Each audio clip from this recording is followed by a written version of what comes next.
Hello my dear student, welcome to our study.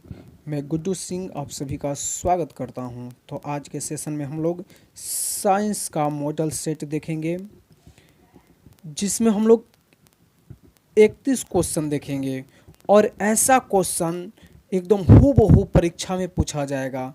और जितना भी क्वेश्चन पढ़ाएंगे सारे के सारे आपके दिमाग में उतार देंगे। आप सोचिएगा सर ये क्या बात बोल दिए, अभी रुको, अभी क्या 31 क्वेश्चन में आप अगर 31 क्वेश्चन आप कर लेते हो तो 60 क्वेश्चन का आंसर आप दे सकते हो। ये कैसा पॉसिबल है? तो आइए वीडियो को करते हैं स्टार्ट, और आप लोग जुड़े रहें पूरे लास्ट तक और देखते रहिए कैसे 31 से 60 क्वेश्चन बनता है। चलिए देखते हैं पहला क्वेश्चन क्या कह रहा है बंधु। कह रहा है कि 20 ओम, 5 ओम, 4 ओम के प्रतिरोध समानांतर क्रम में जोड़े जाए तो समतुल्य प्रतिरोध। यहाँ पर समझना है थोड़ा सा कि समानांतर क्रम में दे रखा है और समतुल्य प्रतिरोध। तो जब भी कोई समानांतर क्रम में जोड़ा जाए तो ध्यान दीजिएगा, करिएगा क्या, जो भी ओम दिए रहेंगे मान उसको बटा में कर लीजिएगा। 1/20 प्लस 1/5 प्लस 1/4। अब सबको हल करिए, हल करिएगा तो लॉसो आएगा आपका कितना जी, तो 20 आ जाएगा लॉसो, यानी 20 यानी 1 प्लस ये कितना 4 प्लस 5, यानी सबको काउंट करेंगे 5 4 9 1 10, यानी कितना हो जाएगा, तो हो जाएगा 10/20, यानी इसको कटाएंगे तो हो जाएगा 1/2। बस इसका क्या कर देंगे, पक्षांतर कर देंगे यानी उलट देंगे, तो 2 क्या हो जाएगा आपका आंसर, यानी इसका सही आंसर हो जाएगा ऑप्शन नंबर ए मेरे दोस्त। क्लियर, समझ में आ गया आप लोग को? यदि, और एक बात समझिए, यदि आपको यहाँ पर समानांतर क्रम छोड़ दिया जाए और यहाँ पर समानांतर क्रम नहीं दिया जाए, श्रेणी क्रम, तो जैसे ही ओम का मान रहेगा वैसे ही आपको जोड़ देना है। चलिए बंधु, तो एक क्वेश्चन से 2 क्वेश्चन बन गया। चलिए अगला क्वेश्चन की तरफ बढ़ते हैं। क्वेश्चन नंबर दूसरा देखते हैं। कह रहा है कि दूसरा नंबर क्वेश्चन क्या कह रहा है डियर, अरे अरे अरे किधर गया किधर, दूसरा नंबर क्वेश्चन देखते हैं। कह रहा है विद्युत चुम्बकीय प्रेरण की खोज किसने की थी? तो ध्यान दीजिएगा, विद्युत चुम्बकीय प्रेरण की खोज माइकल फैराडे ने किया था, यानी इसका सही आंसर हो जाएगा ऑप्शन नंबर बी। लेकिन अब समझिए, यह माइकल फैराडे कहाँ के थे? अब क्वेश्चन याद रखिएगा, माइकल फैराडे कहाँ के थे? इंग्लैंड के। इन्होंने विद्युत चुम्बकीय प्रेरण की खोज कब की थी? तो 1800, याद रखिएगा 1831 में खोज किए थे। कब? 1831 में। मैक्सवेल ने जो है किस चीज़ का खोज किया था भाई? मैक्सवेल किए थे विद्युत चुम्बकीय सिद्धांत का। मैक्सवेल कब किस चीज़ का खोज किए थे? तो विद्युत चुम्बकीय सिद्धांत। कब? 1800 यह किए थे 1865 में। कब? 1865, याद रखिएगा। और एम्पियर जो है, एम्पियर यह क्या चीज़ है? तो विद्युत धारा का एसआई मात्रक एम्पियर है। कहेगा विद्युत धारा का एसआई मात्रक क्या है? तो एम्पियर है, याद रखिएगा। किसी को दिक्कत नहीं, आगे बढ़ते हैं। एक चीज़ और देख लेते हैं यहाँ पर, फ्लेमिंग जो है यह किस चीज़ का खोज किया था? तो ये पेंसिलिन का खोज किया था। क्वेश्चन आएगा पेंसिलिन का खोज किसने किया था? तो फ्लेमिंग ने किया था। चलिए बंधु, इतना समझ में आ गया आपको? चलिए क्वेश्चन नंबर तीसरा देखते हैं। क्वेश्चन नंबर तीसरा क्या कह रहा है? कह रहा है वस्तु से छोटा प्रतिबिंब बनता है। आपको सोचना है कि वस्तु से छोटा प्रतिबिंब किस दर्पण में बनता है। तो किस दर्पण में वस्तु से छोटा प्रतिबिंब बनता है बंधु? तो इसका सही आंसर हो जाएगा ऑप्शन नंबर बी। वस्तु से छोटा प्रतिबिंब बनता है उत्तल दर्पण में, ठीक है ना। चलिए अगला क्वेश्चन, क्वेश्चन नंबर चौथा। कह रहे चुंबकीय क्षेत्र का एसआई मात्रक क्या होता है? चुंबकीय क्षेत्र का एसआई मात्रक क्या होता है? तो इसका सही आंसर हो जाएगा टेस्ला होता है। क्या? ऑप्शन नंबर ए सही आंसर। अब क्वेश्चन है कि बल का एसआई मात्रक क्या है? तो न्यूटन। साथ ही साथ इसको भी याद रखें, न्यूटन जो है बल का मात्रक है। किसका? बल का मात्रक न्यूटन है। मीटर पता है दूरी का मात्रक है, और एम्पियर अभी हम बताएं कि विद्युत धारा का एसआई मात्रक है मेरे दोस्त। चलिए क्वेश्चन नंबर 5 नंबर देख लीजिए। कह रहा है कि निम्नलिखित में से किसका उपयोग खाना बनाने वाले ईंधन में नहीं होता है? अब सोचिए किसका उपयोग जो है खाना बनाने वाले ईंधन में नहीं किया जाता है? तो इसका सही आंसर हो जाएगा सीएनजी, ऑप्शन नंबर है compressed natural gas. CNG compressed natural gas किसका होता है? तो एलपीजी का होता है, बायोगैस का होता है और कोयला का होता है। तो इसमें पूछ रहा है किसका नहीं होता है, तो इसका सही आंसर हो जाएगा ऑप्शन नंबर ए। कभी कोई क्वेश्चन पूछता है कि एलपीजी का फुल फॉर्म क्या होगा, तो लिक्विफाइड पेट्रोलियम गैस होगा मेरे दोस्त। और यहाँ से भी क्वेश्चन पूछता है कि अनवीकरणीय संसाधन कौन है, तो कोयला जो है कैसा है, तो अनवीकरणीय संसाधन है। इतना आपको याद रखना है मेरे दोस्त। चलिए क्वेश्चन नंबर 6 देख लीजिए, बहुत ही प्यारा सा है। कह सर्च लाइट का परावर्तक सतह होता है, कैसा होता है भाई? सर्च लाइट का परावर्तक सतह कैसा होता है? तो अवतल होता है। ऑप्शन नंबर ए इसका सही आंसर हो जाएगा। ठीक है, किसी को दिक्कत ना? हाँ, उत्तल कहेगा तो साथ साथ याद रखिएगा साइड मिरर के रूप में उत्तल दर्पण का उपयोग किया जाता है।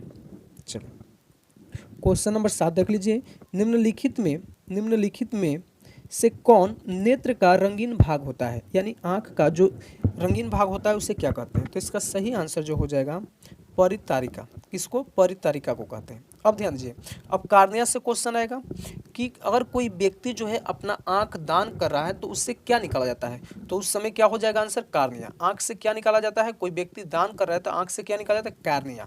चलिए रेक्टिना क्या है भाई? तो किसी वस्तु का प्रतिबिंब कहाँ बनता है? तो रेक्टिना पर, याद रखिएगा किसी वस्तु का प्रतिबिंब कहाँ बनता है? रेक्टिना पर। पुतली जो होता है, पुतली यानी लेंस जो होता है, नेत्र में कौन सा लेंस होता है? तो उत्तल लेंस होता है। यहाँ से भी क्वेश्चन आप बना सकते हैं। चलिए क्वेश्चन नंबर 8 देख लीजिए, एक साधारण प्रिज्म कितने सतहों से घिरा होता है? तो इसका सही आंसर हो जाएगा 5 सतहों से। कितने? 5 सतहों से घिरा होता है एक प्रिज्म। चलिए बंधु अगला क्वेश्चन की तरफ बढ़ जाते हैं। क्वेश्चन नंबर 9 देख लीजिए, कह रहे कि प्रतिबिंब का आकार हमेशा वस्तु के बराबर हो तो दर्पण कौन सा होता है? तो भाई इसका सही आंसर क्या हो जाएगा? ऑप्शन नंबर सी हो जाएगा। क्या? Option number C. चलिए अगला क्वेश्चन की तरफ बढ़ जाते हैं। क्वेश्चन नंबर 10 नंबर, बहुत ही प्यारा सा है, बहुत ही मजेदार। कह रहे कि वह उपकरण जो विद्युत ऊर्जा को यांत्रिक ऊर्जा में बदलता है वो कौन सा है? विद्युत ऊर्जा को यांत्रिक ऊर्जा में बदलता है। तो इसका सही आंसर जो हो जाएगा विद्युत मोटर। विद्युत मोटर क्या कहता है? तो विद्युत ऊर्जा को यांत्रिक में बदलता है, यानी चलाता है। लाइन दीजिएगा तो वो क्या होगा? चलने लगेगा। ठीक है, अगला अब थोड़ा सा देख लीजिए, जनरेटर का क्या काम है? जनरेटर क्या करता है? यांत्रिक ऊर्जा को विद्युत में बदलता है। सेम इसका उल्टा करता है। अब कहिएगा ये कैसे होता है भाई? तो आप जनरेटर को चलाते हो हाथ से या किसी चीज़ से चलाते हो तो क्या होता है? आपको विद्युत देता है, ऊर्जा देता है। चलिए क्लियर है मेरे भाई? अगला क्वेश्चन नंबर 11 देख लीजिए, बहुत ही प्यारा सा। कह रहा है कि आकाश का रंग नीला क्यों प्रतीत होता है? भाई आकाश का रंग नीला क्यों प्रतीत होता है? तो इसका सही आंसर क्या हो जाएगा? प्रकाश के प्रकीर्णन के कारण। ऑप्शन नंबर बी इसका सही आंसर हो जाएगा। प्रकाश के प्रकीर्णन के कारण आकाश का रंग नीला प्रतीत होता है। अब क्वेश्चन यहाँ पर यह ए भी आता है, प्रकाश के अपवर्तन के चलते क्या होता है? यह कहेगा कि कोई वस्तु जो है पानी में रखी हुई है या छड़ रखी हुई है, मुड़ी हुई प्रतीत होती है, किसके चलते? तो प्रकाश के अपवर्तन के चलते। उस समय मार देना है ऑप्शन नंबर ए मेरे भाई। चलिए क्वेश्चन नंबर 12 देख लीजिए, सामान्य नेत्र अधिकतम कितनी दूरी तक की वस्तुओं को स्पष्ट देख सकता है? कितने दूर तक देख सकता है? तो इसका सही आंसर हो जाएगा अनंत तक की वस्तु को देख सकता है। अब क्वेश्चन आएगा कि न्यूनतम कितना देख सकता है? न्यूनतम जब भी कहेगा तो 25 सेंटीमीटर, यानी कम से कम कितना दूर तक देख सकता है? तो 25 सेंटीमीटर। अब यही कहेगा कि नेत्र का व्यास कितना होता है? नेत्र का व्यास कहेगा तो 2.5 सेंटीमीटर का होता है। नेत्र का व्यास कितना होता है जी? तो 2.5 सेंटीमीटर। मेरे दोस्त इतना समझ में आ गया? चलिए क्वेश्चन नंबर 13 देखते हैं, वायु का निरपेक्ष अपवर्तनांक वास्तव में कितना होता है? वायु का निरपेक्ष वर्तनांक कितना होता है? तो इसका सही आंसर क्या हो जाएगा? 1 से अधिक, यानी एक्चुअल में होता है 1.333 होता है। ठीक है ना? तो 1 से ज़्यादा है, यानी इसका सही आंसर हो जाएगा ऑप्शन नंबर सी मेरे दोस्त। चलिए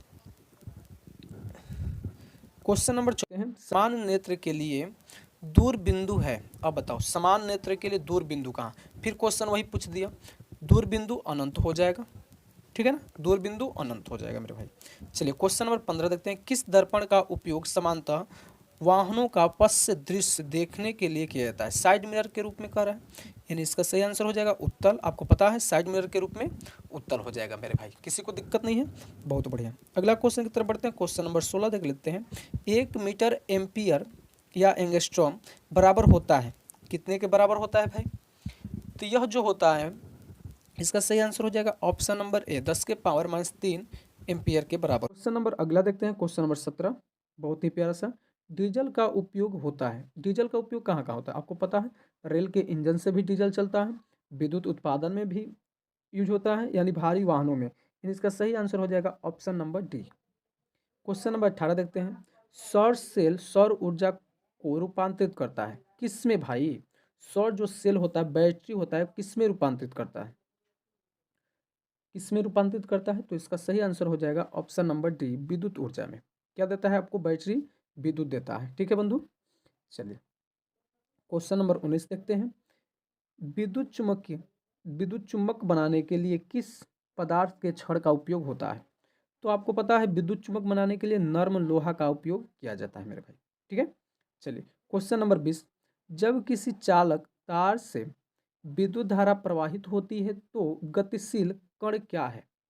जब किसी चालक तार से विद्युत धारा प्रवाहित होती है तो गतिशील कण क्या होते हैं उसमें? तो इलेक्ट्रॉन कहलाते हैं। इलेक्ट्रॉन के प्रवाह को ही हम लोग क्या कहते हैं? विद्युत धारा कहते हैं मेरे भाई। क्लियर है? चलिए क्वेश्चन नंबर 21 भी देख लीजिए साथ में। ओम का नियम है इसमें, तो भी बराबर पता है आई आर होता है, यानी ऑप्शन नंबर ए हो जाएगा।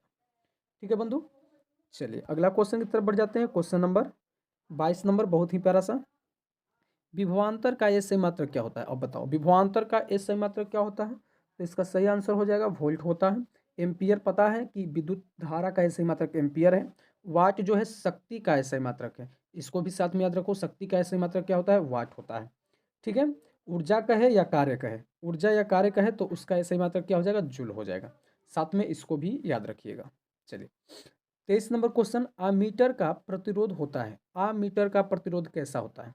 बहुत छोटा, छोटा या बड़ा? तो इसका सही आंसर हो जाएगा बहुत छोटा होता है। आमीटर का प्रतिरोध बहुत ही छोटा होता है मेरे भाई। चलिए अगला क्वेश्चन, क्वेश्चन नंबर 24 को अच्छे से पढ़िए एक बार।